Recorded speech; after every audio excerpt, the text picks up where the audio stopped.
Shanique is a big Liad girl and she take all away for idiot. In this video, we're gonna look at the possible flights that she could have taken to Montego Bay or to Norman Manley, and we're not gonna use her time that she says she arrived on the island. She says she arrived on the island at 2 p.m. Friday, but we are going to go with the arrival time based on the uncle's statement. The uncle says she reached Mandeville in the morning just around 7 a.m. because remember him saying see her at 9 a.m. in the morning at the pharmacy. These flights are mostly standard, right? They have 3 or 4 flights a day, sometimes 2 flights a day coming to Jamaica from JFK, coming from Orlando, coming from Fort Lauderdale. So these are flights that are frequent flights. They're like booked in during the weekend. You say you go up on the morning, afternoon, or evening flight. Now let's take a look at these flights and see the possibility, right? We're gonna look at the probability of Shanique reaching in the island on Friday and getting to the hospital early Friday morning. Let's take a look. So here we're looking at like 12 a.m. to 6 a.m. and we're seeing that there are no flights actually coming in on none of these days, right? So we're going from like the 19th to 20th, right? And there are no flights coming in that time slot from the United States or from anywhere. So now we're going to switch to 6 p.m. to 12 midnight and just see what kind of flights are coming in. So that's La Romana.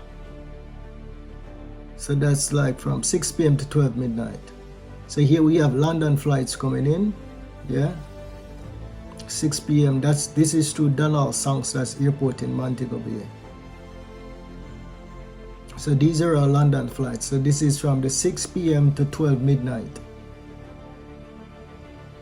The 21st. This is from Germany. So the 6 p.m. to 12 midnight is normally the longer flights coming in from Europe. Okay, so we switch now. We're going from 12 p.m. to 6 p.m. So we have all these flights coming in from the United States. We have Orlando, Newark Airport, Miami, Atlanta. So she wouldn't have been on any of these flights. If it was her story, yes, she would have been on one of these flights coming in from 12 to 6 p.m. if she arrived at 2 p.m., right? If her story was truthful. Yeah, then she would arrive at around 2 something to Donald Sangster. So we covered the 12 p.m. to 6 p.m. and we said it's a possibility if her story was truthful, impossible if we believe the uncle's story, and it's even impossible for her to fly into Donald Sangster Airport between the 12 and 6 p.m. on Thursday because she wouldn't get the news that the baby foot in a problem until around 6 o'clock. So that window would have gone. There is no opportunity for her to like scramble and catch a flight coming in on Thursday.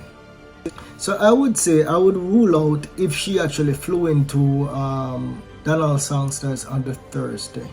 Based on the flights that I'm seeing, I don't think she flew into Donald Sangster's to Montego Bay on the Thursday.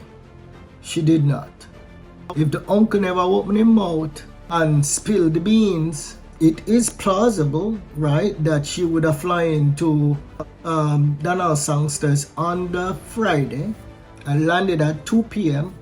and then reached the hospital at around 7 p.m., right?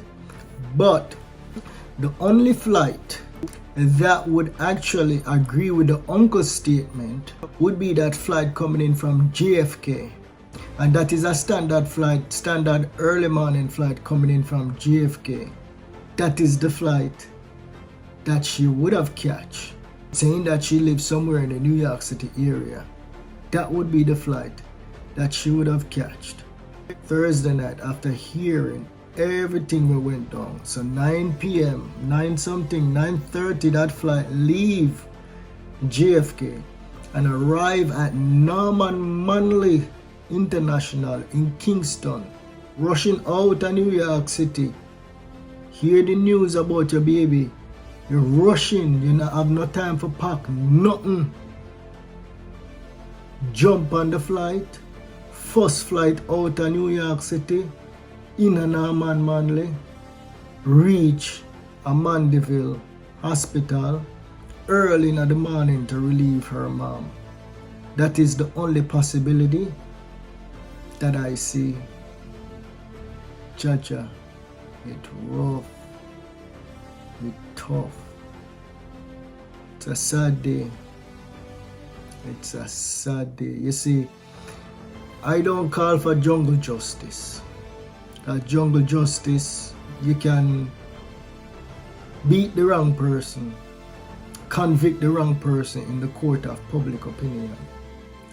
You have to use statements from the people them who are under investigation, evidence to convict someone. You can't convict based on emotions, and I see a lot of emotional charged people on the internet calling for jungle justice, right, without looking at the evidence. Yeah, she's lying, but if you not dead and see her put her hand on the little boy, you can't say point blank, say she physically harmed the little boy. Yeah? If we not have a confession, we not have a body, unfortunately.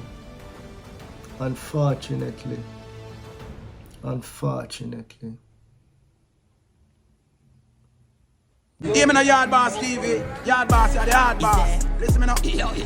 Yo, inside.